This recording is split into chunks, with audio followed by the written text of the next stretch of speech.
పోయిన బడ్జెట్ లో రాజీవ్ యువ వికాసానికి 6,000 కోట్లు పెట్టామన్నారు.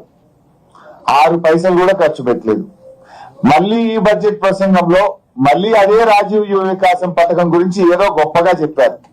పోయిన బడ్జెట్ లో చెప్పారు, బల్లలు కొట్టారు, 6 పైసలు ఖర్చు పెట్టలే. తిరిగి మళ్ళీ అదే పాట పాడింది ఈ బడ్జెట్ లో. అట్లా ఇందిరమ్మ ఆత్మీయ భరోసా 24-25 బడ్జెట్ లో పెట్టిండ్రు, 25-26 బడ్జెట్ లో పెట్టిండ్రు. ₹1 ఇవ్వలేదు, 1 పైసా కూలీలకు అందలేదు. మళ్ళీ ఈ బడ్జెట్ లో అదే చదివిండు బట్టి. అంటే నీ బడ్జెట్ కో శాంటిటీ లేదు. బడ్జెట్ అనేది కేవలం అంకెలు మాటల గారడిగా మార్చింది తప్ప మీ కేటాయింపుల ఖర్చు విషయంలో ప్రజలకు పథకాలు అందించడంలో చిత్తశుద్ధి లేదు అని అర్థమైతా ఉంది. అది ఆత్మీయ భరోసా అయినా రాజీవ్ యువ వికాసం అయినా. ఆ రాజీవ్ గాంధీ పేరు పెట్టి ఆయన ఆత్మ క్షోభించే విధంగా చేసిండ్రు, ₹1 ఖర్చు పెట్టలేదు రాజీవ్ యువ వికాసం.